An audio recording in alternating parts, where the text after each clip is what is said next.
جن گھروں میں چوریاں ہو جاتی ہیں، کسی انسان کی بعض دفعہ چوری ہو جاتی ہے، ڈکیٹی ہو جاتی ہے، ایک تو اس کا مال چوری ہوا ہے، دوسرا لوگ کہتے ہیں کہ جی حلال دا ہوندا تو نہ جان دو، یہ حرام سی تاں ہی گیا ہے۔ اب اس کے بارے میں کیا حکم، اس جملے کے بارے میں ایک بات یاد رکھو، کسی کا مال چوری ہو جائے یا ڈاکے میں لٹ جائے یا کسی ناگہانی آفت میں تلف ہو جائے، ضائع ہو جائے،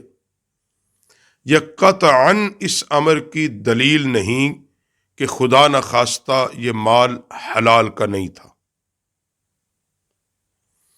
ایسا مال حلال کی کمائی سے بھی ہو سکتا ہے اور حرام کا بھی۔ اب ہمارے ہاں جو یہ معقولہ ہے کہ حرام مال ہونے کی صورت میں ہمارے ہاں کہ جو ہے حرام تھا وہ حرام کھاتے گیا، بھئی ایسا نہیں۔ اگر کسی نے حرام ذرائع سے مال کمایا تھا، یعنی کسی کا ضبط کیا تھا، کسی کے پیسے دبائے تھے، کسی کا حق مارا تھا، پھر وہ لوٹا گیا ہے، تو ایسا نہیں کہ اس کو معافی مل جائے گی، اس کو اس انسان، اس بندے کے بھی جواب دہ ہے، وہ قیامت کے دن اللہ کا بھی جواب دہ ہے۔ اس کو اسی وقت اس گناہ سے، اس جرم سے معافی ملے گی جب وہ اس بندے کو واپس نہیں کرتا، اس کو راضی نہیں کرتا جس کا مال اس نے دبایا تھا، جس کا حق مارا تھا، ورنہ دنیا اور آخرت میں اسے دینا پڑے گا۔ تاہم حلال کمائی کسی آفت کا شکار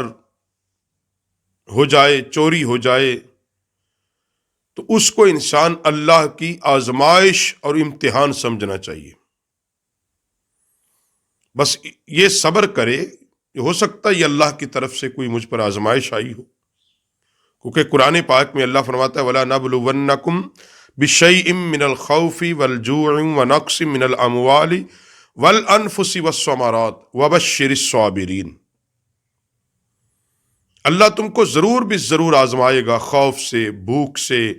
مالوں کی کمی سے، جانوں کی کمی سے، اللہ ضرور آزمائے گا، اور جو صبر کرے گا وَبَشِّرِ الصَّابِرِينَ، خوشخبری ہے اس کے لیے۔ تو ایسا جب کوئی ہو جائے تو اس پر صبر کرنے کا اختیار اللہ دیتا ہے، اور پھر اللہ رب العالمین اس کے بدلے میں اس کو بہترین اجر عطا فرمائے گا۔ اور کسی کے ساتھ ایسا ہو جائے تو یہ پڑھے انا للہ و انا الیہ راجعون، اور نبی علیہ الصلوۃ والسلام نے دعا بھی تلقین کی کہ کسی کا مال گم ہو جائے، چوری ہو جائے، تو پڑھے اللہم اجرنی فی مصیبتی ہذہ واخلف لی خیرا منہ، اے اللہ مجھے اس مصیبت پر اجر عطا فرما دے، یعنی جو مجھے یہ دکھ پہنچا ہے، تنگی پہنچی ہے، اللہ تو مجھے اس پر اجر عطا فرما، مجھے اس کا بہتر بدلہ عطا فرما۔ یقیناً اللہ تعالیٰ بہتر بدلہ عطا کرنے والا ہے۔